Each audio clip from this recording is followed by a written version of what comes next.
When comparing granny flat prices in Queensland, the most important question is not simply, what does it cost? It is, what does that price include? One advertised price may cover the manufactured unit. Another may include delivery or selected installation work. Compare them by separating the manufactured building, property-specific work, and a sensible contingency. Start with the building itself. Confirm the frame, cladding, roof, windows, doors, internal finishes, kitchen, bathroom, electrical fit-off and plumbing fit-off included inside the unit. Ask for written inclusions and exclusions. Then check approvals and professional work.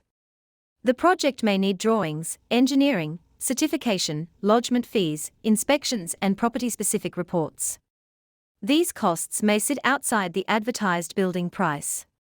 Next, look at the site work. Foundations, excavation, retaining, drainage, access preparation, stairs and decks can vary greatly between properties. Site photographs and measurements help produce a more useful early estimate. Delivery and installation should be listed clearly. Ask whether transport, permits, escorts, craning, positioning, leveling, joining and final installation work are included, estimated or still to be confirmed. Service connections are another important category.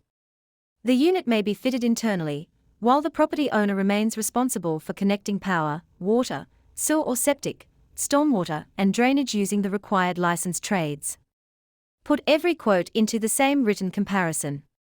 Check the manufactured building, approvals, site works, delivery, installation, external connections and contingency. Confirm responsibilities, exclusions, provisional amounts and anything still unknown. The lowest headline figure may not be the lowest completed project cost. Granny Flats 4U provides Queensland planning, finance and return on investment resources. Use the link in the description to check the numbers before committing.